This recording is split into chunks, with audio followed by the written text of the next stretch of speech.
This podcast is part of the Planet Broadcasting Network. Visit planetbroadcasting.com for more podcasts from our great mates.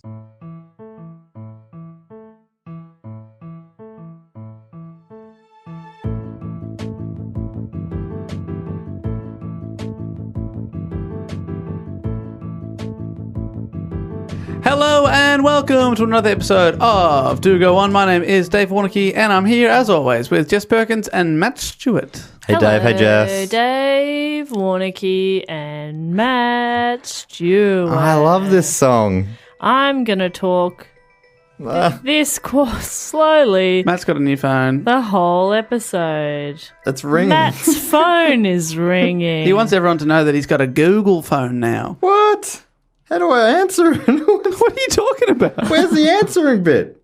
Oh, it's stopped. Okay. You couldn't figure out how to answer it. It was not clear.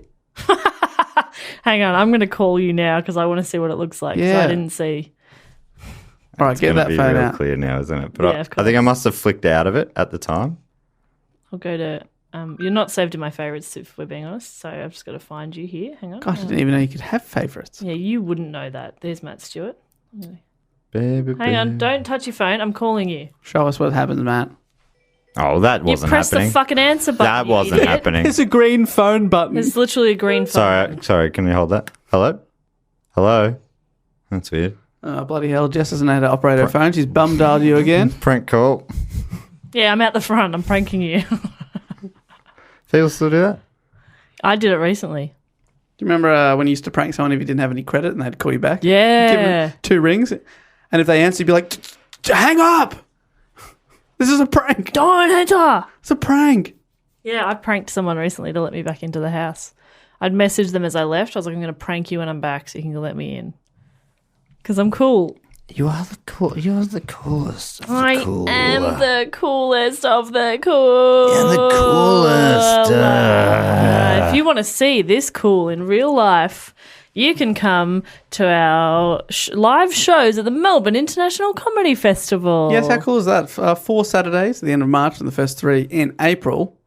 Going to be a grand on time. Is Matt, that my phone? That wasn't you. Oh, God. I thought that came from somewhere else. I think they came from the computer Oh, good. that we record on. anyway, we're trying to tell you. Come to the Melbourne Comedy Festival, 4:30 p.m. for our 4 shows on Saturdays. And this is your last chance this week to use the code word BOP, B-O-P, for a big discount if you're an early bird booker. Oh, great. Yeah, you should do that then. And that is in true bop fashion because I'm a very organised person. I like to get onto those things You do. early. These Put are it going in to my be calendar. so much fun. Don't Yeah. you, Jess? I do think so, Matt. And I know that because you're on top of it early. And you often aren't. And when you are, you are feeling good. Yeah, when I'm on top of it, oh boy, Yeah. do I feel good. If Jess is on top and don't come a rockin'. Yeah, Knockin'. Don't come a rockin'. Come to the show a rockin'. We want that. Yeah, come rocking. but don't knock. There'll be no need. It'd be great. No door. If you want to see Jess on top of her game or off on top of her game for a while and then falling off her game and lying on the floor on her back trying to get up, then bring her a bag of Skittles. Yes. Oh, my God. It's That just, happened in Brisbane. We cut it all out of the episode, but she did a lot of Skittle work there. we had to call an ambulance. We were terrified. Yeah. Just don't tell my mum. Speaking of Comedy Festival, I'm also doing Perth, Fringe World, Adelaide Fringe, Brisbane Comedy Festival, and Melbourne Comedy Festival. And you can find tickets at mattstewartcomedy.com/gigs. And if you use the discount code DOGOON, all one word, you get a discount. A 98% be- discount. Well, no, that's not necessarily true, but it would be 98% discount. it would be so good to see you guys there, especially in the places we haven't come yet, because Dave and Jess are not intrepid like me. It took me to go to Brisbane and do some shows and do go on people to come up to me and say, bring the show up. And then I radioed home. Mm-hmm. And then the guys went, Roger that. Roger that, we'll come. And we did the same. We actually ended up in the same Over. venue as those shows at Hey Bar. Mm-hmm. That's how it happens. So this is me trying to guilt Adelaide and Perth people into coming to see my show. Afterwards, come tell me you do go on, listeners, and that will help me make Dave and Jess confident enough to leave their steady jobs. Well, I had to have a trial run of Brisbane before we went up for the show. I was up there like 2 or 3 weeks earlier. Yeah. Purely to suss out the town and get a sense of the vibe. Yes. Did I happen to take in a Paul Kelly concert while I was there? Sure. Yes, but for tax purposes, it was definitely for the podcast. It was a business-related All pod. endeavour. Also, I bought the tickets on our business credit card. Hope that's cool. Okay, love you. Bye. Bye. Hey, before we go, please also come one last plug here to the Melbourne Comedy Festival to see my show.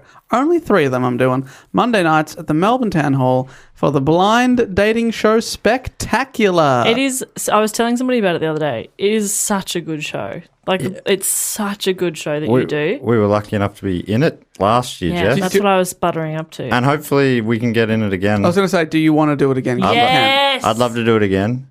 And this is like it. Generally, it's his show. Dave sells out every year. He only does a few of them, and they always sell out. So get in. I mean, you say that, but I'm in a much bigger room this year, so And they'll hopefully sell out. still come, please. Still buy tickets. Anyway, So that stuff's all we've got links available in the description of this episode if you want to head out, or comedyfestival.com.au is the Melbourne one, or just Google all those festivals Matt was talking about and type in Matt Stewart, you find it, or his website. Anyway, we have a fantastic episode for you this week. I'm sure. I was going to say, what do you got some inside knowledge? can't categorically say that, but I'm confident that Jess Perkins, who has been bringing it for the reports lately, the BTK killer, her last episode, one of the was best sick, we've ever done, in my opinion. really? Yeah, that's one of my tops. That's right up there with the collar bomb killer. You're for kidding. me. Yeah.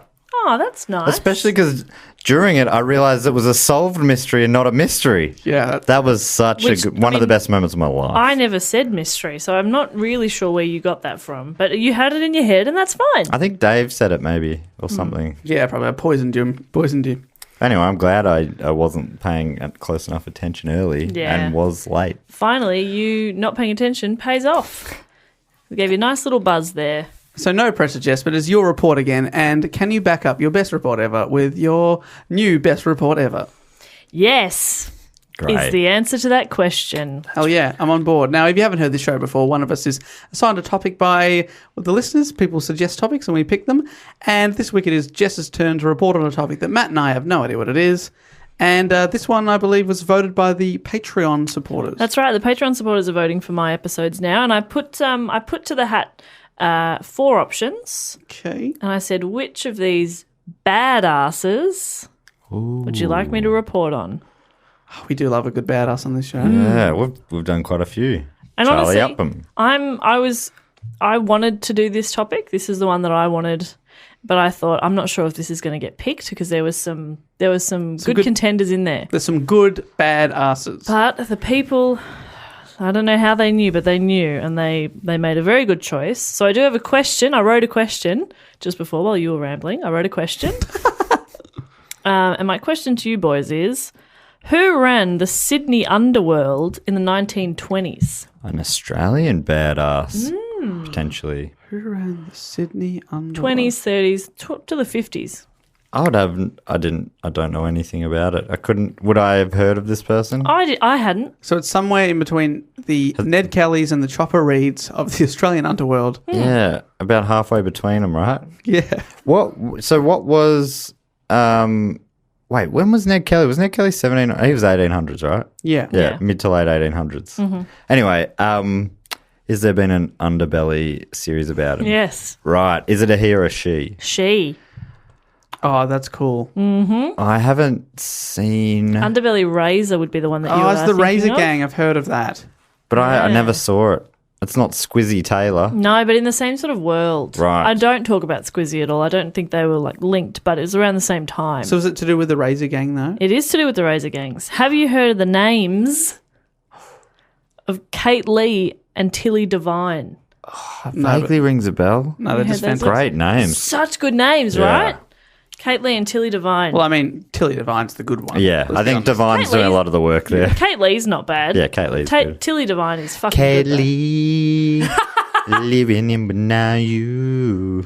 Kate Lee. Kate Lee anymore. Which Aussie rock song are you referencing this time that I don't know? Oh my god. Mariah Carey. Oh, really? What Have you song? not seen the video of the guy singing it? And it's a woman. Sorry. Yeah, I can't remember. The This woman is singing Ken Lee It was on instead of Can't Live. like on an Australian Idol kind of audition show. American Idol. I Right, and they're believe. terrible, are they? Ken Lee. Why Yeah, are they I vaguely remember the judges like crying. Why are they singing Ken Lee? Because they didn't know the words. That is hilarious. Wait, what are the real words? Can't live? Pretty sure it was a language barrier too, to be honest. Oh, okay. Oh, so Oh, So you're not good people, but it was a funny video. oh no. Anyway, I'll just move on, you monsters. I'll tell you a little bit about the individuals firstly, and then how they kind of clashed. they're not friendly. No. Oh, very cool. Bitter rivals. So Kate Leigh was born on the 10th of March 1881 in Dubbo, New South Wales. She was the 8th child of Roman Catholic parents, Timothy Bean, who was a bootmaker, and his wife, Charlotte. Bean? Bean. Or Bin? Bean. Right. Being. Where have you been? She was the 8th child. Question. Yep. Do they know what's causing it? Just a little something I've been cooking up over there. Oh, it's very That is good. very good. Sex. How good is Dubbo as a name of a town? City town, by the way. It is Dubbo. great. Dubbo. I listened to a podcast about these two, or I started to listen to one, and it was done by an American woman whose voice I didn't like anyway, so I didn't listen to much, but she said Dubbo is like Dubbo, and Dubbo. it really made me laugh. Dubbo. I don't know why. I was like, I understand you'd probably read it that way, and we probably mispronounce towns all the time. Oh, I reckon we mispronounce our own town. It should be Melbourne. Should be Melbourne. But you can also just put in like any word and pronunciation into the internet and it tells you. But a lot of the time, they are wrong. Don't tell me that, Jess. Cartilage. You're ruining a lot of what I do on this show. That's true. It's very off Takes me long enough to write the report without having to go through every third word and pronounce it correctly. Interesting. I would have said To her. To hair. So yeah, she was one of many children. She had a bit of a rough childhood. She was neglected by her parents. Spent time in a girls' home when she was 12. Who's home? Which girl? Just a friend. Pretty nice of them to take her in. Yeah. Sometime, what are we talking, an afternoon? A bit of a play date? The sleepover. She went over after school one day. It's never left. They did some sort of craft. That's cool. Very cute. Oh, that's nice. Yeah, so yeah, and apart from the neglected childhood, the girls, that visit to a friend's house was nice. That's something. It's good to hear there was a little bright moment. Good to have a highlight. Yeah. That one afternoon. Kate had a daughter named Eileen in 1900 when Kate was 19 and unmarried. 19 and unmarried. Is that scandalous? That's scandalous. The unmarried part, not so much the 19 at that time. But yeah, so she had a child out of wedlock. 19? She was 19? That is scandalous. Scandalous. Like the band Scandalous, who won the second series of Pop I was Stars. just thinking that too. I also was thinking about them. Me, myself, and I. That was their one. Isn't that Funny because amazing? as you were doing that, you were rubbing your eye. And I stopped rubbing it to say hi. Yeah, it's very confusing. I was just going to say, I imagine, I explained who they were, but I imagine a lot of our international listeners would have known anyway. Obviously. Oh, of course. They're I not mean, there are many idiots. appearances on the late shows. Yeah. The circuits. They would have did. done one of those circuits. Oh, They went platinum, didn't they? Yeah, I reckon they would have. Yeah. yeah, platinum in Australia, which is 40,000. Platinum in America, which is 1 million. Quite a little bit of a difference. We can all name every member of that band. Yeah. The twins. Greg, Geronimo. Geronimo, Jamiroquai. Jamiroquai, and Sally. And the other Greg. Two Gregs. Gregs. There was one spare Greg. Oh, you got to have a spare Greg. You got Oh, to have a because spare you Greg. can't rely on your first Greg. No. So in 1902, so 2 years after her daughter was born, she married James Ernest Leigh, who was known as Jack. Jack Leigh was born in New South Wales to a Chinese father and an Australian-born mother and became an illegal bookmaker and petty criminal. They separated 3 years later in 1905 when Jack was imprisoned for assault and robbery. And following his trial, Kate was convicted of perjury and for being an accomplice to the assault after being accused of lying under oath to protect her husband. But she appealed the conviction and it was overturned. So early in their marriage, bit of drama there. The marriage broke up soon after the trial, but they weren't divorced for a while, till about 1921. She anglicised his surname, so his because his Asian background was L-E-E, she anglicised it to Leigh. And she was mostly known by that name for the rest of her life, regardless of future marriages. She still kind of went by that first married name. She married for the second time in 1922 to a Western Australian-born musician, Edward Joseph Teddy Barry. Some good names in here too. Teddy Barry's pretty good. Yeah, it seems like everyone had to have an unrelated nickname. There's so many. I think every name in here was like something, quotation marks. Known as... Yeah, but like just another name. Usually that Jack guy, his name was James. James has abbreviations. Yeah. Jack's like a John, right? So why is Yeah. he James and he's Jack. James something? Jack, yeah. I suppose this one, Edward to Teddy, makes sense. Okay. I stand corrected. Isn't his last name different or something? Barry. Teddy Barry. Oh, His first name's Edward. I thought that was also Yeah, Teddy's classic Edward. I like Teddy Barry. Teddy Barry's cool. He was a sly grog dealer and a small-time criminal, and the marriage only lasted for a few years. A sly grog shop, this is the definition, is an Australian term for an unlicensed hotel or liquor store, often with the added suggestion of selling poor quality liquor, a place where alcoholic beverages are sold by an unlicensed vendor. Okay, so if That's you a suggestion. can go to a bar that's legal and sells better liquor, why aren't you going there? Guess it's cheaper? It's cheap, but also, and I talk more about it later, but the laws changed that meant that like public bars had to close at 6 p.m. They couldn't Right. serve alcohol after that. So people like Kate went into the business of sly grog. Right. So, Grog means is slang for booze here. well, Booze is slang for liquor. grog is a naval term originally referring to a rum and water mixture. In the Australian context, grog was used to describe diluted, adulterated and substandard rum. In the early decades of the Australian colonies, grog was often the only alcoholic beverage available to the working classes. Eventually in Australia, the word grog came to be used as a slang term for any alcoholic beverage. That's interesting. I had no idea where that came from. Yeah. That's great. It's funny you said they used to close at 6, was it? Yeah. Because I've heard there was a term, and I think I'm pretty sure I've heard my old man say it, but maybe he was talking about from generations before him. But I think it lasted in Australia for quite a while. They call it the 6 o'clock swill. Correct. Where everyone would just buy multiple drinks right at closing time, and then everyone gets booted out. So there's all these boozed up people early in the evening. Yeah. Like most days. Yeah, What you're a weird 100% system. correct. That was around this time. So this is pre your dad. Right. I remember my grandma talking about how in the early days, Victorian bars, pubs closed earlier than New South Wales ones. So there was this one she lives on the Murray, which is the border between the two states, the river, and people would go across to the Blood House, which was this sort of really seedy place, and get boozed up, then have to sneak back into Victoria. That's hilarious. Yeah. Yeah, and like I suppose if you did live right on the border, may as well. Yeah, I mean, take advantage of whichever state or You would law definitely set up a suits pub you. like next to a bridge, you know? Yeah. Just Yeah, wander across. That's what this was. It was Yeah. next to the bridge. But yeah. the Murray itself is on New South Wales, so you could have it in the water. Is it? Yeah. They don't go halvesies. No, that's what I thought as a kid. I'm like, this is a rip-off. What a rip-off.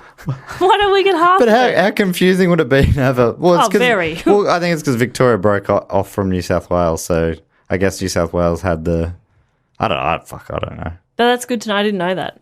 So yeah, even if you're on the bridge, then maybe Yeah, because you're just over the water. right. Just get shit-faced. Now, shit-faced is defined as... She and her second husband, Teddy, broke up, and she had a couple of relationships after that as well, including a relationship with Wally Tomlinson. His first name was Walter. Wally All right. Tomlinson. They all make sense. One didn't. One didn't. I love Wally as well. Wally's a great name. Wally had previously been employed as her bodyguard, and she also later had a de facto relationship for quite a while. It was about from 1932 to 1949 with her business partner, Henry Jack Baker. Okay, we're back to that weird... So she's on to like partner number 2 named Jack. Right, That's who's not confusing. really named Jack. He's called Henry. Yeah. It's confusing. And what's with... Hank. Isn't Hank short for... Yeah, maybe. Hank's are great. I like Hank as well. I would have gone with Hank. Yeah. But hey, you don't get to decide somebody else's nickname. Oh, this is bullshit. I know. So she obviously already doing some dodgy stuff if she's already got a bodyguard. Oh, yeah, and I'll get onto that as well. I'm just talking about her personal life for now. Her third and last marriage was in 1950 to an old friend and convicted criminal, Ernest Alexander Shiner Ryan. Oh, that's good. Shiner Ryan. Love it. Ryan. But their marriage only lasted about 6 months and they were separated. So, yeah, as I mentioned, that's her personal life. But what did she do to earn the title Queen of the Underworld? Well, I assume she was born into the right family. And of course, just... All married in. Yes, and then just replaced the previous monarch. Went through the rigorous training regime. That's right. Etiquettes. I watched Princess Diaries 2 last night. It was on TV. What's that? Anne Hathaway. Right. Oh, with Genovia. It was on quite late too. Like That's a pretty risque movie, I imagine. I was watching something on Netflix and then I was like, okay, I've got to go do this podcast report. So I turned it off. Wait, when did you say this? Last night? Last night. No, I had to You've finish become it. the new me. No, I had to finish it. I was like over halfway through. Anyway, and it was like 10:30. I'd been watching it for ages, at least half an hour, 45 minutes. And I was like, how much longer does this movie have to go? It was 10:30 at night. And I checked and it still had an hour to go. Why are you putting a kids' movie on until 11:30? Yeah, no one's watching that. Well, No one's one person's watching Well, it. even I had to turn. I was like, I can't stay up that late. Right. I've got to go get some work done, get some sleep. Mm-hmm. Anyway, Was it at least the X-rated version? oh yeah, there was heaps of fucking Yeah. Baps out. Julie Andrews. Julie Andrews with her driver. Don't they get it on? They do. Oh yeah. So you haven't seen any fucking Ryan Gosling movies? No, I've seen Princess Diaries 1 and 2. Joe, that's the driver's name, isn't it? Oh my God. Joe. That is great. correct. That is correct. Have you seen it recently? Oh, Last night? Did you watch it last night? yes. All right, I stayed up till 11:30. Guilty. You saw the end. No spoilers. I didn't get to see it. They all die in a horrible car crash. What? No, I they said don't. no spoilers. I reckon know, she Dave, I've seen it remains as before. the princess. I reckon that's what happens. What's Is there, all the- And is there she a says, third "Dear one? diary, No. still princess." Peace out. Bye. Peace out, bye, No, because in the ladies. second one, she's got to find a husband. Oh, of course. I mean, we've all got to find a husband. Yeah, it's pretty fucked, actually. I don't like that at all. Why does she have to find a husband? There's some sort of weird clause in the... I or came in she'll after lose that. her crown. Yeah, they had 30 days. 30 days to find a husband. That's good. Tell you what, I've had 27 bloody years. I haven't found me a husband. And I don't want one. No, don't need him. No husband defines who I am. I'm a strong, independent woman. Yeah. Man or no man. Mm-hmm. Woman or no woman. I don't mind. Say it. Say it, sister. Preach. Anyway, sorry for that tangent. So she's Queen of the Underworld, but why? From the years of 1919 to 1955, her main enterprise was the highly profitable sly grog trade, which I mentioned before. So under the Liquor Act of 1916, public bars were forced to close at 6 p.m. At her peak, she ran, I've seen different reports, between 20 and 30 bootleg outlets. So, and they ranged as well for different markets. Franchises? No, kind of. So, like, there were some that were quite cheap and dingy, obviously for more working class people, but there were also some really upper class bars to cater to an upmarket clientele. Like, even politicians and, businessmen and wealthy people, she had them covered. The Dangerous Drugs Amendment Act of 1927 criminalised cocaine. So Kate sourced cocaine from corrupt networks of doctors, dentists, chemists and sailors and provided it to networks of criminals for distribution. So she got into the cocaine biz. She's fucking cool. I'm not saying any of this is cool, but these women are impressive. What is cool to me in my books is a drug dealer. That is Get out. so cool. Me too. That's awesome. We That's great. never just come across that. You guys do have a lot in common. Yeah. That's kind of cool, Dave. Wow. They're so cool. Who's your favourite drug dealer? Joe from The Princess Diaries. Me too! He was a real pusher. He's a real pusher. What? Do either of you guys being big drug fans, how far back does cocaine go? Where does that come from? What's the origin of cocaine? I'll let you fill this one, Dave. Oh, I think it's from the cocoa plant. Yeah. Do you mean like as a drug? Yeah, it's a drug, Yeah, but no like idea. what? Like who came up with it? And Well, it was invented by William Cocaine I reckon people have been... Willie Coke, in, I think, 1910 off the top of my head. right? He invented it. So it was relatively new at this point. I imagine that tribal people have been probably using the plant for stuff for Yeah. centuries. Yeah, Tribal actually, people. I don't know exactly its origins. I'm sorry, Matthew. I didn't think to look that up. I looked up the fucking definition of sly grog. Yeah, that was good. We enjoyed that. Okay, so she's now distributing cocaine as well. She became a prominent figure in Sydney's brutal razor gang wars of the 20s and 30s. So again, with the razor gangs, there was another law that came in. Lots of laws. In 1927, it was a Pistol Licensing Act, and the New South Wales State Parliament imposed severe penalties for carrying concealed firearms and handguns. So Sydney gangland figures then chose razors as their preferred weapons. Right, so you could walk the streets and not be... Because it would be those little... Have you seen the old ones? It's just like a flick. Yeah, flick knife. Yeah, so it's kind of like that. How interesting. Yeah. Because they're criminals. It's funny they're like, well, obviously we don't want to break that law. Well, it's because, and I talk about it a little bit later as well, but the laws became super strict and the police could arrest you for basically anything. Right. So they wouldn't even risk it. But there wasn't really a problem with them having a razor. I guess it's a bit like bikies who obviously don't, want to respect the law, so to speak. But at the same time, they brought in legislation that you weren't allowed to travel with the colours on. So, the outfit with your logo and stuff on it. So people stopped wearing them a bit. Did that help anything? I think it was the bikies just stopped wearing it so they wouldn't get hassled. Yeah. Yeah. So I guess essentially they just went undercover. So I don't know if that helps. Undercover bikies. I don't know if that helps. From her house in Surrey Hills, she ran the sly grog and cocaine businesses, as well as prostitution and illegal gambling. She had a gang of men that protected her and worked for her, but she was also pretty handy with a rifle and didn't shy away from a fight. And she had a very violent feud with another terrifying woman, Tilly Devine. Now that's a name. It's a good name. A little bit about Tilly. So her name's Matilda. Oh, love that. Matilda Mary Twiss.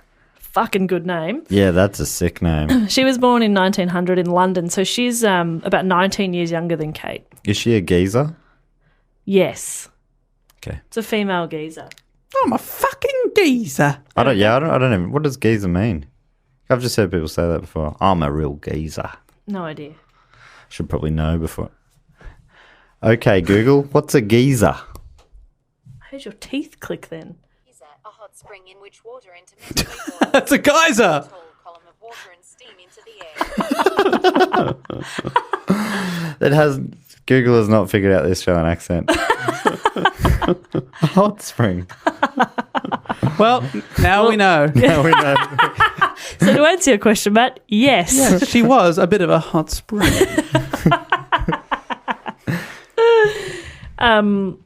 So Tilly, again, she also came from a pretty hard childhood, and she was working as a sex worker from a very young age. Some reports saying as young as 12. Although, and it doesn't make it any better, but Tilly has always said that it was her choice. Like, it wasn't something that she was forced into. She went to work, I suppose, which is awful. Her career in prostitution began when she was a teenager and continued long after she was married. She and many English women were usually found soliciting on the wide footpaths on the Strand at night.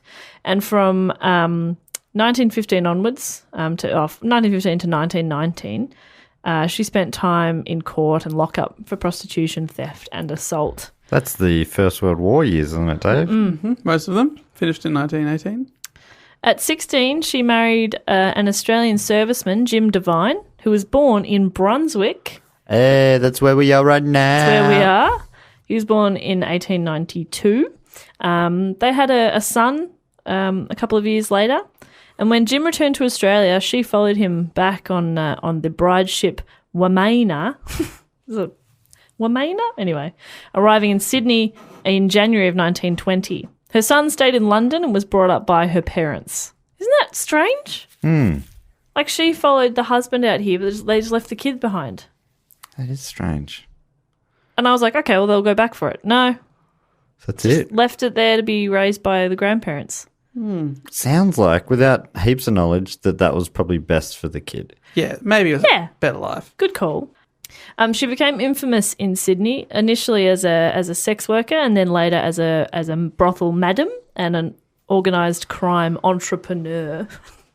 I like that. I like she's a crime entrepreneur. She's Sounds doing like a crime like no one else. Mad Dog sort of just she sounds like someone you're not going to muck with. Absolutely. Both of these women are people you So don't muck with. they're kind of the big dogs in the town. Yeah, In the crime startup world. that's right. I mean, there's Crime obviously startup. there's other They've gangs. had some angel investors, and they got a couple of startups. We're trying to just gain some capital before we go public. There's other gangs and lots of power plays, as there always is. But Right. yes, these two in particular, and they had an infamous rivalry, which I'll talk about. So the New South Wales Vagrancy Act in 1905 prohibited men from running brothels, but it didn't mention anything about women. That's just such an oversight. Loophole. That is ridiculous. You think that any law you would just write people, persons, citizens, that kind of thing, wouldn't Well, you? obviously, a Not woman back would then. never run a business. Well, that's the thing. It wouldn't even cross their mind. Like, you'd just be saying, no man should do this. And that, like, they think that applies to everyone. It's amazing. So I love they were how like, funny the law is. Like, the law is a real stickler for words, and it's just a pedant, right? So you go, well, it says here, no man can run a brothel. Well, that's fine. I'm not a man. Damn it! But I know, but you know what I mean. So I think that's quite funny. She was infamously wealthy, although it was all earned from crime. She owned much real estate in Sydney. She had luxury cars, gold and diamond jewellery. She travelled by ship in first class. Like, she'd made a lot of money. But much of her wealth was also used to pay bribes to the police sector, and fines for her criminal convictions that spanned 50 years. Over that time, she was convicted on 204 occasions. Whoa, that's a lot. It's a long criminal career, though. And she served many jail sentences in New South Wales jail, mainly for prostitution, violent assault, affray, and attempted murder. What's affray? it always feels like one of those steak knives deals that gets thrown in with other things. Yeah, it's always isn't it assault and affray? Is that Yeah, mean? is it something like? yeah. It feels like it's something like. Feels like to me like some sort of a brawl. Fighting of one or more persons in a public place. Right. There you go. So Affray. yes, affray. So she's and she was So just trying to take on a lot of people at once. she was quite violent. I feel it's amazing to me that someone can be convicted. Was it convicted 204 times? 204 times. Because it's like you keep seeing the same person. You're like, we're gonna have to up this. How do you go to jail that many times without eventually getting More than them your going? life. Look, we can't. This is your last chance. Next time we're gonna have to make it work. But I guess there's restrictions on how long sentences can be. For the Yeah, crime and I skills think a committee. few might have. Well, they must have been acquitted and so on. She couldn't have spent that long in jail. I don't know. I also love the when she's in jail, and then she's out. She's in first class. She's in a mansion. Yeah. She's Yeah. back in jail for a bit, back to the mansion. Yeah, that'd be a real jarring experience. A real adjustment for A her. real adjustment. Yeah, but when you're like a hard as nails, super tough woman, she's probably like, I'll run jail as well. yeah. Oh yeah, she probably would have too. Yeah, just gets her cells. Like, she probably runs it in there, and then all of a sudden her cell is just souped up. Suddenly Yeah. it's on a first class ship. Don't know how she does it. She was known to the police and the public to be of a very violent nature, and she was known to use firearms. At one time, she apparently soaked disobedient crooked police officers in petrol and set them on fire. Oh, fucking fuck. Whoa, what? Yep, just set them on fire. She'd set police on fire and never went to jail. For life. Yep, because they were crooked cops. And who- this is your hero, Jess? I didn't say they were my heroes. I just think because it was a long time ago, Did Jess ever say anything like they were her heroes? I think they're fucking ballsy women, but I don't think they're good people. But I think it's it's an interesting story. Anyway, No, do go on. You're right. thank you so much. I will. Her husband, Jim, was also notoriously violent. Although he was charged with murder on more than one occasion, he was always acquitted, successfully arguing self-defense. Wow. Nah, he came at me. In 1931, Jim was charged at Central Police Court with the attempted murder of his wife after a heated argument at their home.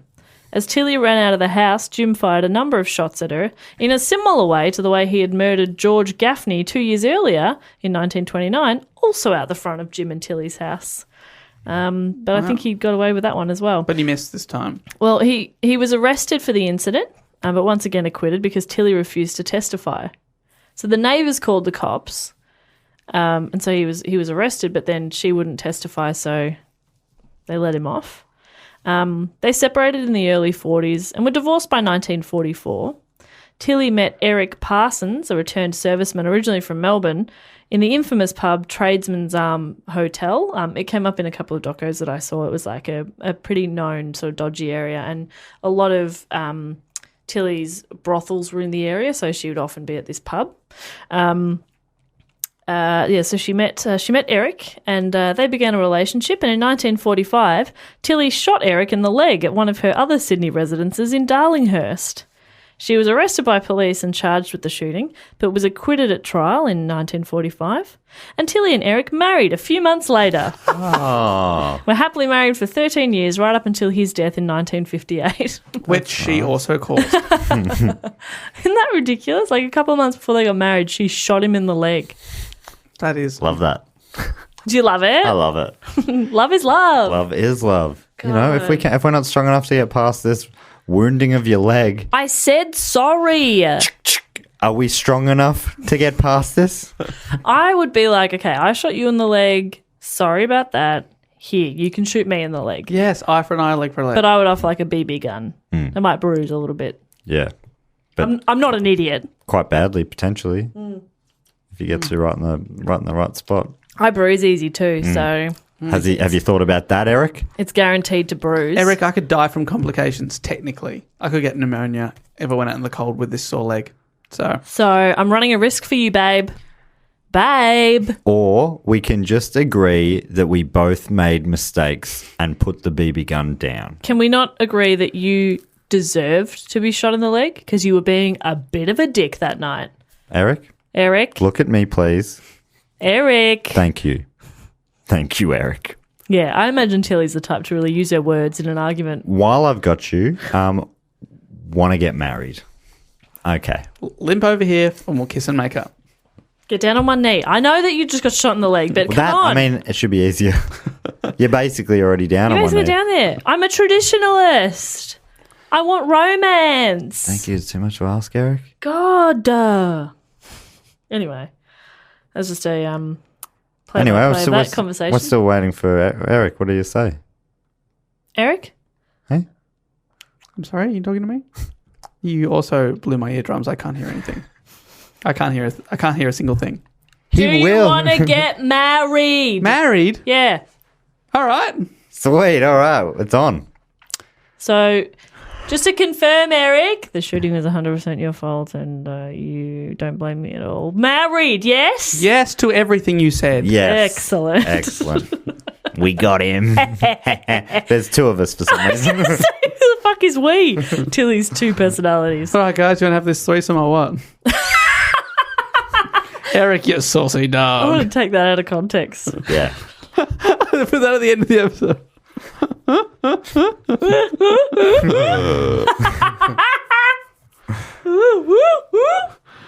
We're That's having what fun. you sound like. We're having fun in here.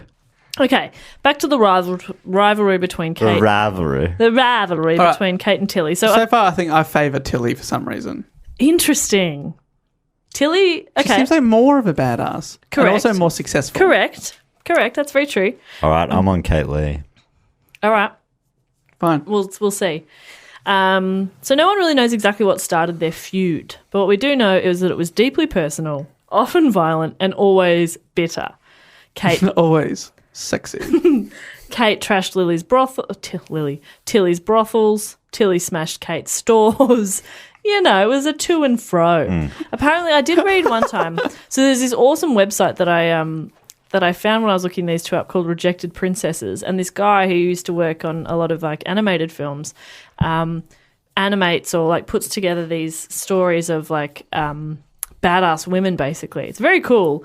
And one of the stories on there was that a police officer on her first day, it was a female police officer on her first day, was like walking down the street and she came across Tilly, and Tilly starts like harassing this cop. And a tram goes past, like a not a tram because it's Sydney, but like a bus thing goes past, and Kate Leigh jumps off it and like king hits Tilly. What? And then just has her like pinned down. Or why this cop's just there. The cop's just there like, okay. That's real. That sounds like an action movie. Yeah, it was I think ridiculous. they did used to have trams, I think, in Sydney. Yeah, I think it was. I remember it being a tram, I'm pretty sure. But I could be wrong. But yes, and keep in mind as well that Kate's like nearly 20 years older than Tilly. So it's quite funny that they've got this. Yeah, they've got this. Anyway, it's very funny. So the two women, as I was saying, nearly 20 years apart, physically fought each other on multiple occasions. That's awesome. I just always love when they rock up and just start trashing the other shop. Kate, stop. Stop it. Not my vase. Not my vase. Oh, fucking hell, Kate. Yeah, I think it's She's got a vase shop as well. obviously. Not my vase shop. Oh, Jesus. I mean, she's not all about the bad stuff. Yeah, you got to have a front in front of you. And she's got a business mind. Sly You may as Grog. well use that. yeah, imported stuff. So while Tilly's reputation was one of violence and brutality, Kate was a little more jovial. So she was still quite a dangerous and like violent woman, but my favourite story that I've read about Kate was that she would often just attend random court hearings and heckle the lawyers. You shit. Even better, she would often sit in court peeling vegetables. So they're not even. She's not even involved in them at all. Doesn't even know anyone there. That's real fun. She'd take her veggies in and peel them for dinner that night while she heckled the lawyers. That's funny. That is great. The jury must have been like, oh, thank goodness, some bit of fun. Yeah, a bit of, Jesus, lighten it up a bit. Jeez. Order in my court. I reckon someone would have said that. at some Definitely, point. with a gavel. Yeah. Bang, bang, bang. Tell you what, there's nothing funnier than a well-timed public heckle. Like when I was watching went to see some tennis the other night. And this guy, And it's the famously easiest crowd to make laugh, the tennis crowd. going for the serve. Oh, mate, hit it to his backhand. And like any other thing, wouldn't be funny, but it was just really, really. Yeah, it's so funny because it's such a sterile environment that any sort of Quiet, personality at please. all. Like tennis player will get the ball boy out. That's the classic one. And they go, I'm struggling. Maybe you'd be better off playing it. And they just wave them onto the court and the crowd would be just bending over Losing laughing. their Just shit. lapping it up. So I want to dumb. play to that crowd. Do a top 5 at the Australian Oh Open. my God, you'd be carried out like a fucking king. I've sworn too much on this episode. Calm down, Jess. And the punchline is tennis. Woo! Comedy. You announce the punchline. Here's my setup, and my punchline is tennis. So by the 1930s, the police were taking extreme action.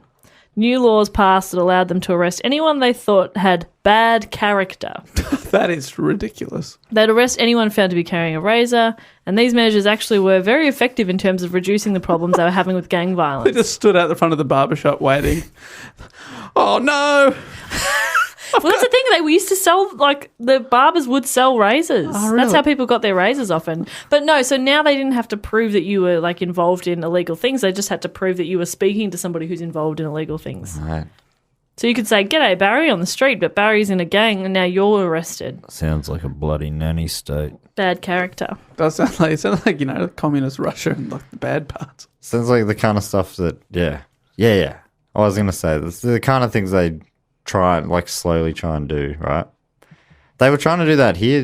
Just been out, cops trying to check any bags they wanted to. People use fear to take away your liberties. So Tilly went back to England for 9 months, presumably to kind of avoid the police, let things cool down a little bit. Kate was actually jailed for a year, charged with possession. Luckily, they were both quite savvy businesswomen, and their businesses continued to run fairly smoothly while they were away. They've had a bit of time to do their tax. Also behind bars. Yeah. Catch up on that paperwork. I find that fascinating when you hear about people still running their crime business from jail. Yeah. It's amazing. It feels like everything should go. Like your competitors should be swooping in, but you've set up such a good system. Everything must go. Yeah. I've got why weapons, bombs, government secrets, drugs. You name it, I've got it. Raymond Sugar Shack has taken a nasty turn. Everything must go. Welcome to Raymond Sugar Shack. We've got all your sugar needs. Caster sugar, brown sugar. I mean, it does make sense that Raymond Sugar Shack has just been a front for a crime business. Yeah, Because that makes a lot no of sense. business could be that bad.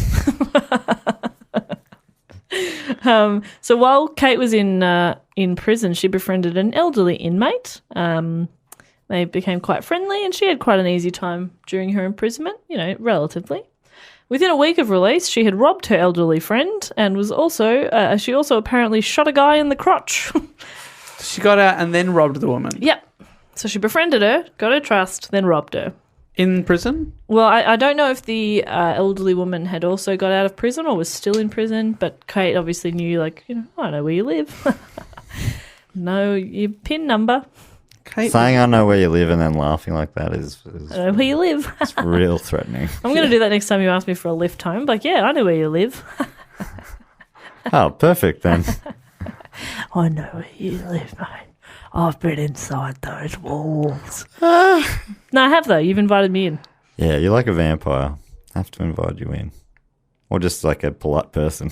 One of the two. Yeah. Vampires got a lot in common with polite people, don't they? I think they're just misunderstood Yeah. because of the drinking blood thing. Right. That's the only thing that sets them apart. Otherwise, they're just lovely citizens. Anyway, Never really thought about it like that. misunderstood. This sort of crime, so robbing her friend and shooting the guy in the crotch didn't play very well in the press. And the press had become very important at this time. So the police were at a point where they were kind of governed by public opinion. So Kate and Tilly realised that you just had to seem like a bad person for the cops to be on you. So they started ratting each other out to the newspapers. Oh, a bit of a tabloid war. Yeah, so they would just constantly, they'd be writing letters. They do basically what we would now call PR, is they would send out press releases of good things they were doing, and they would like rat out each other and shit all over each other to the press. It's a bit of like a social media war. Kind of, yeah, pre-social media. It was just a media war, I think is what we'd probably call it. But done socially. Yes. Just to confirm. Correct. There was apparently an ongoing feud that the paper actually reported on, which had something to do with Kate lending Tilly a dog, but Tilly never giving it back. And the newspapers printed that. I lent you a dog. You said you'd pay me back with 2 dogs by the end of the week, and you never did. So now I'm going to have to kneecap that dog and then come after you. When would you ever have to lend someone a dog? I don't know why you'd lend someone a dog. I need to borrow a dog. Why the fuck do you need to borrow a dog? You're my enemy. Yeah, but you're the only one with a dog. Fine, I'll give you a dog. So Just give it strange, back. isn't it? Yeah. So weird. But the press really ran with that one. That's low news day, am I right? Naval transit restrictions associated with World War II led to devastating interruptions of Leigh's overseas cocaine supply. And she was also charged, I mentioned before Tilly was convicted 204 times. Kate was charged on 107 occasions and was sent to prison 13 times. That's a lot. When appearing in court, Kate would wear diamond rings on every finger of both hands. She'd wear flamboyant and expensive clothes, and her wealth was infamous. They were both like 2 of the most wealthy people in Sydney at the time. Did she wear the diamond rings because of that thing, if the glove fits? If the glove don't fit, you must acquit. And no glove would fit a hand covered That's in real diamonds. smart. Yeah. That's real smart. Put that on. Real Look, it's not chunky. me. I didn't kill him. Sorry, Look. I can't get these gloves on. I cannot take the rings off. No. No, those aren't rings. They're my fingers. My fingers are diamond encrusted. I'm rich. Thank you. Both women tried to repair their public image later in life, donating to charities and doing some philanthropic work. Again, PR. Yeah, exactly right. Kate was a little more successful in improving her image. She was more recognised for her good deeds than Tilly was. This is probably partly due to their natures, with Kate obviously being known as a bit more jovial and Tilly was a mean person, and her reputation reflected that. Oh dear, that's the one I picked. Yeah, pretty happy with my choice. They did kind of bury the hatchet, kind of. They were never friends, but they sort of, I guess, came to, I want to say respect each other, but not really. But they stopped all the violence and stuff like that. Against each other or everyone? Each other. Okay, so they're still doing underworld stuff. Well, it starts to fall apart. So by the 50s, their gangs had fallen apart and their businesses had too. In the early 50s, Tilly had bragged to the media, "I'm a lucky, lucky girl. I have more diamonds than the Queen of England's stowaways, and better ones too." But by 1955, the taxation department ordered her to pay more than £20,000 in unpaid income tax and fines, sending her close to bankruptcy. And Kate had the same issue. So the taxation department sent her into bankruptcy in 1954 for unpaid income tax and fines dating back to 1942. So it was a long time. So both of them had so much wealth and such extravagance, and then like the tax department just took it all away. That's what they do to you. That's what they bloody do. Oh, tell you what, bloody accountants. That's All right. like what, getting into the 1950s, it's sort of like when we started, it really seemed like an olden days world to me. Now Yeah. in the 1950s, it's sort of, It's like when our parents were born. yeah, there are people, like plenty of people alive now who were born in the 50s. Definitely. So it's pretty wild. Yeah, it is, isn't it? Because I'm still picturing, like dirty streets and horse and carts. and Yeah, stuff. when we started the report, that's what was happening. Yeah. It was a big change. Now bloody Elvis is on the television. Yeah. Yeah. In another blow as well, in 1955, the New South Wales government changed the law to allow legal hotels to serve alcohol until 10 p.m, an act that virtually killed off the Sydney Sligo trade and put purveyors like Leigh and Kate out on the street, out of business. Not necessarily out on the street, but out of business because people didn't need to go to these places anymore because you could drink until 10, Yeah. which is a reasonable time to stop drinking. Doesn't Yeah. have to be 4 a.m, Matthew. That's all right. Yeah, that's 10 on me. But You have a problem.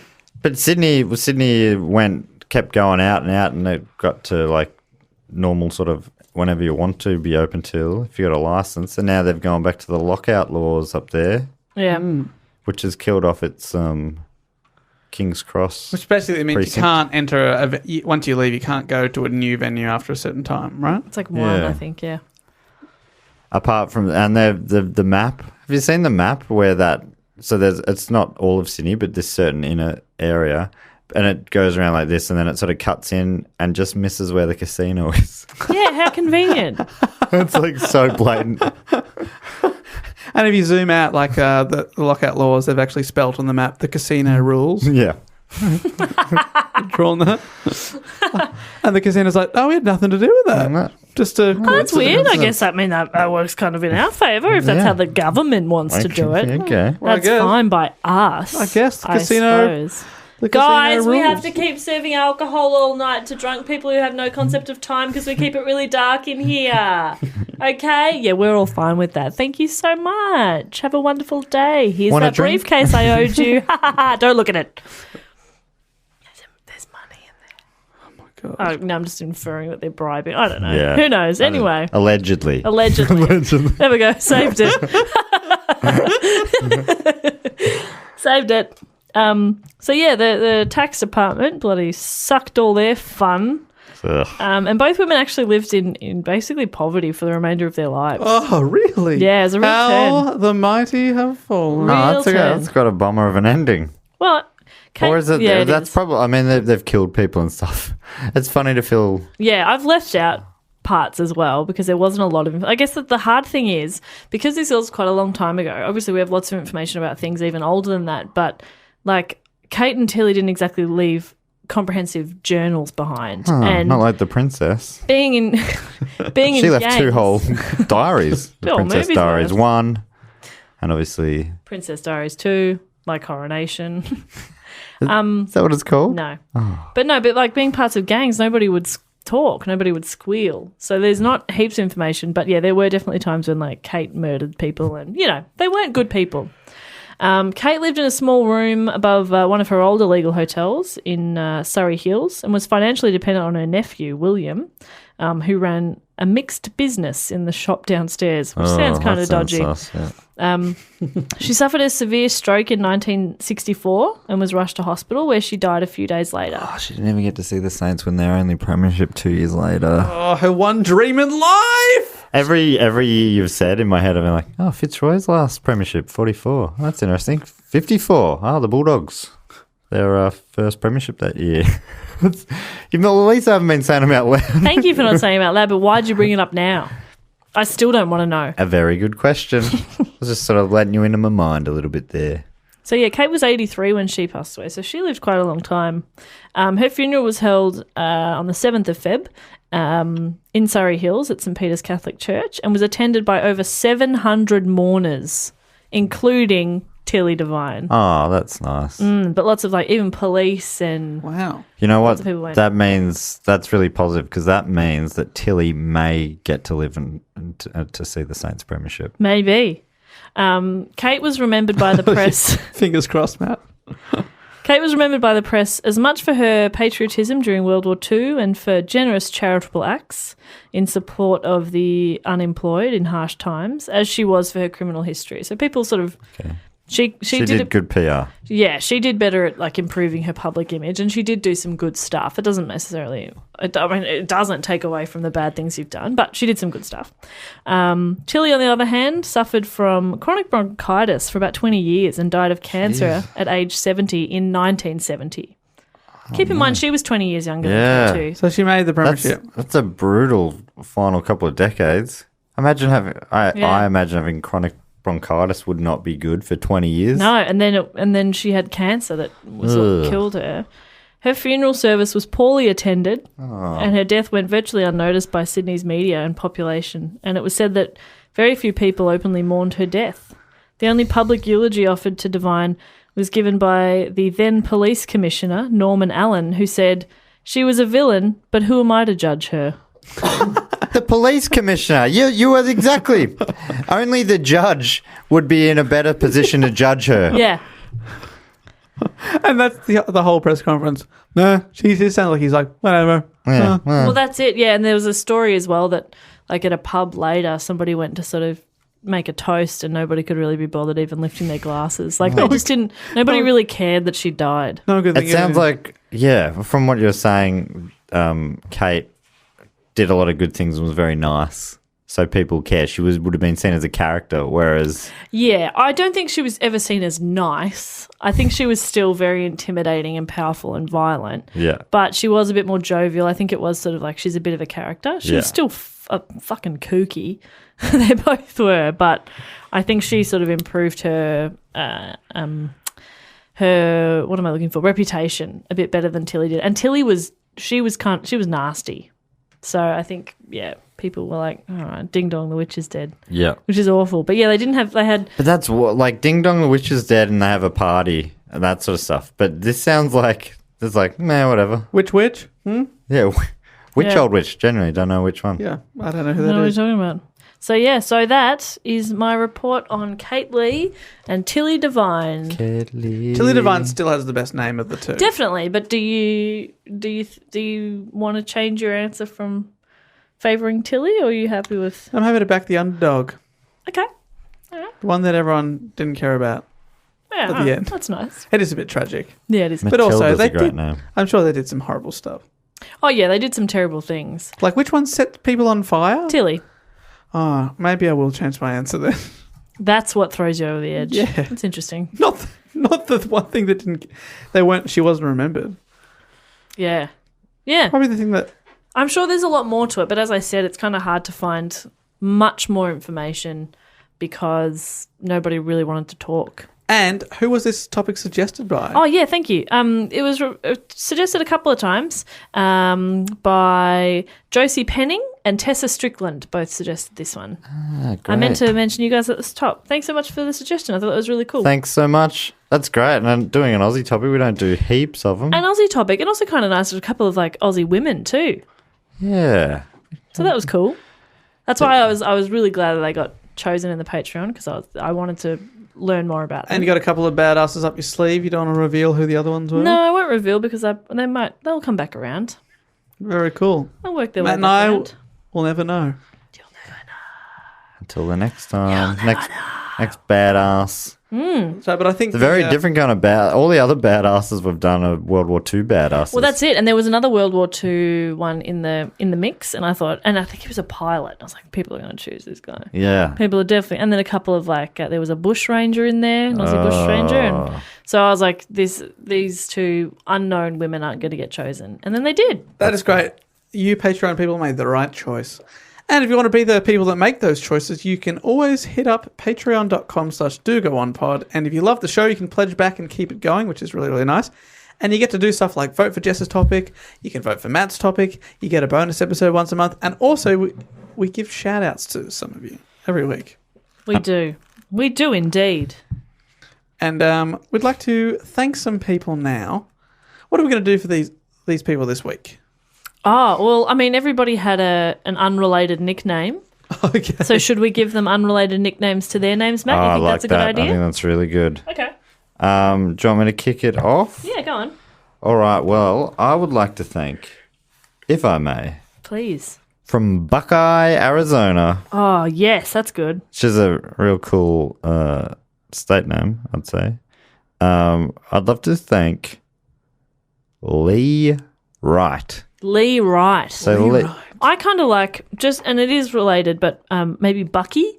Bucky's good. Yeah, Lee Bucky Wright. Yeah, from the Buckeyes. But it's interesting. Buckeyes are that's the Ohio State University mascot. I'm pretty sure the Ohio Buckeyes. I'm pretty sure. Leigh Bucky Wright. Leigh Bucky Wright. That's real nice. And I've been given a book as a present, and it's got in one part of it, it's got all of the American states and what their nicknames are, and so I can tell you those as well for interest. The Grand Canyon State is Arizona. Oh, cool. Oh, it makes sense having the Grand Canyon. When you say nickname, do you reckon that's what would be on their number plates? Yeah, I think a lot of them is that kind of thing. Like Victoria's the Garden State or the place to be? Yeah. Yeah, we've gone through a few ordinary ones since. Do you see Queensland's the education state? Yeah. Okay, Queensland. Do they have... Wow. They're all, nearly always, they're like, are you?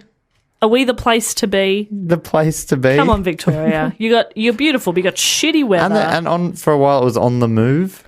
On the move, yeah. What did that mean? What are you talking about? Victoria, on the move. What does the garden state mean? We have do we have more parks? Melbourne does have a lot of gardens. I think Melbourne. We do. But I We're mean, also that's the not second the state. smallest state, so like we've got less mass to cover with. But it's also I'm pretty sure some of those, like the Garden State, is stolen from an American place. I'm pretty sure. Maybe. Oh, you're going to check now? I can potentially quickly have a look. Yes, New Jersey is the Garden State. So we've, like a lot of things, Isn't there we've a just movie ripped called it off Garden somewhere State? else. Yes. Is that set in New Jersey? Maybe it is. I haven't seen it. That would make sense. I've seen it. Yeah, I've seen it a while back. And I'd also love to thank from St. Louis in MO. Which MO? Let me look up what MO means. Is that Missouri? Oh, this doesn't have the fucking initials. God damn. Do you reckon it's Montana? No, I think we worked out that's Montana, that's Missouri. MT. Ah. Which is, and MN is, it doesn't make any sense. I know. Okay, Google, what does MO stand for in United States? I reckon I can look it up faster. I looked it up. It's Missouri. Missouri. I was right. An Indian tribe meaning town of the large canoes is a U.S. state in the United States with Jefferson City as its capital. The state's nickname is the Show Me State. The U.S. Post Office abbreviation for Missouri is MO. Yeah, the Show Me State. Show me? Show me. I don't understand. Show Me State. Okay. With a hyphen. Oh, that's fun. Okay, cool. Okay, and who are we thanking from the That show? was my most successful OK Google that I've done over the last couple of days by a long way. That was fun. Probably the first one that has given me the answer that I've asked for. Did you actually say the person's name, or Yeah. did we get distracted by that? Who lives in the Show Me state? Show me the Patreon name. So from St. Louis, Missouri, Cody Jenkins, which is a sick that's another name. good one. All right. Leigh Wright and Cody Jenkins. Thanks so much, you guys. Legends. So we got Leigh Bucky Wright and Cody, what do you reckon? Show Me Jenkins. Satchmo from a Louis.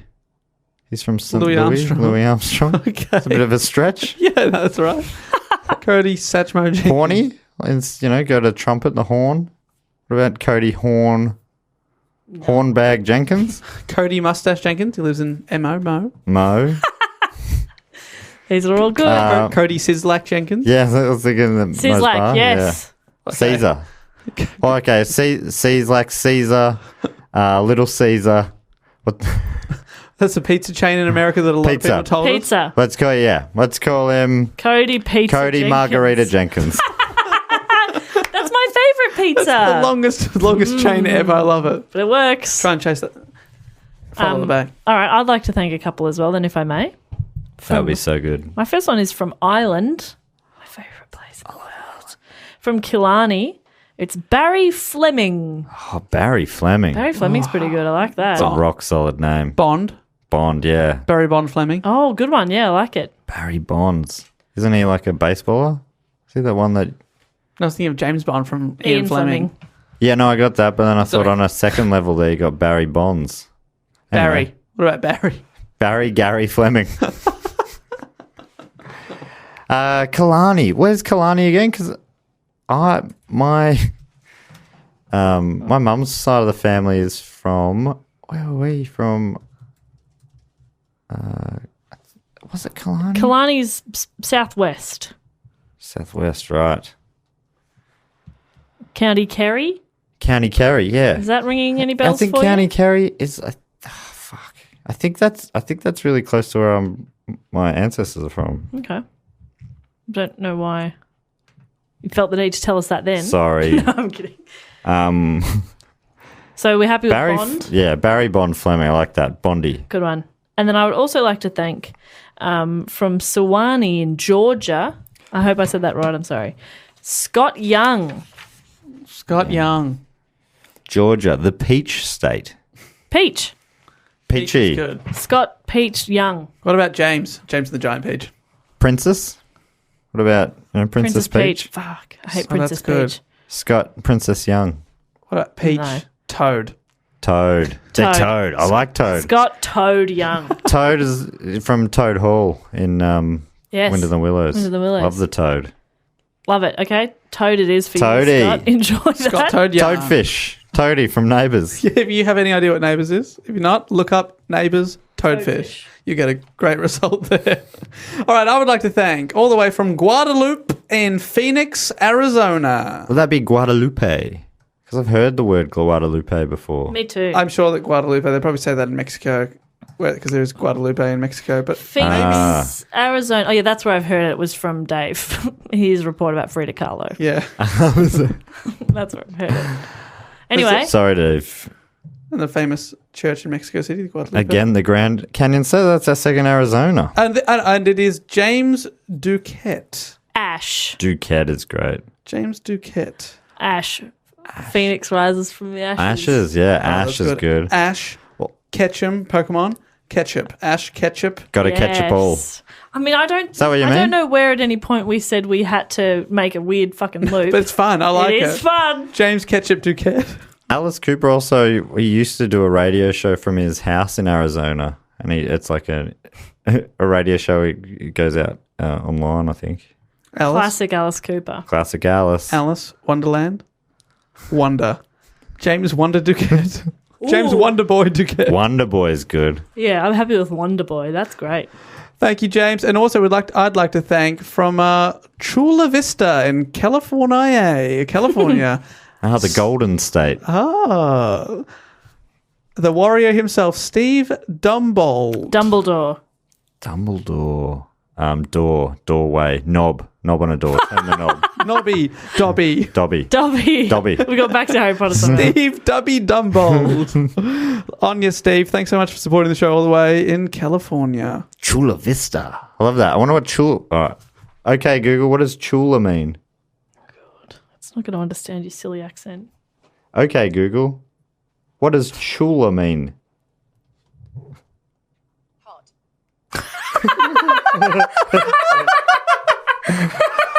Hot. Hot. That's great. So it's Hot Vista, Hot View. Get a Hot View. I love it. Hot View. That's a great Chula Vista. I want to be there. Chula Vista. Me likey. Love it. Awesome. So thank you so much, everybody, for supporting the show. Thanks, all you legends. You're the best. You're absolutely the best. I'm just Googling Chula. It really is hot. She was not wrong. All right, guys. He doesn't know. If it was a man voice, he wouldn't Google it. Well, I did use Google to check Google. Doesn't really work. It's silly. But if you want to be on our Patreon list of naughty and nice, everyone on there is nice somehow, you can support the show at patreon.com/dogoonpod. Really does help us out, and we really appreciate that. So thanks to everyone that does that. And if you want to get in contact at any time, we've got our email is always open, dogoonpod@gmail.com, and all the social medias is at dogoonpod for all of them, and there's links to all that. Matt's shows, my show, and our Do Go On live Melbourne Comedy Festival podcast in the description of this episode. What a time to be alive. Time. And if, just very quickly at the end, if anyone in the UK has an idea for any places we should contact to perform, we're just enjoying the dream at the moment, but let us know. Yes. Cities and venues. Basically, if Is you're the O2 Do you think we could fill it? Yes. Does anyone have the hotline for Wembley Arena? Would you bring 10,000 of your closest friends? That's right. If you bring 10,000 of your friends, you'll get in free. Yeah, I think that's reasonable. They won't, but you will. Of course they won't, yeah. So get in contact, and if you're some sort of tour manager, even better. Hit us up. Same with America. We're dreaming about wherever. But anyway, thanks for listening. We love you. We do love you. Never forget that. We love you all. Never forget it. Never forget. I love your little face so fucking much. I love you. And we'll be back next week with another episode. And until then, we'll say thank you, and I will say goodbye. Later. Bye. This podcast is part of the Planet Broadcasting Network. Visit planetbroadcasting.com for more podcasts from our great mates. It's not optional. You have to do it. We used to go easy on it, but now you have to. Yeah. Yeah.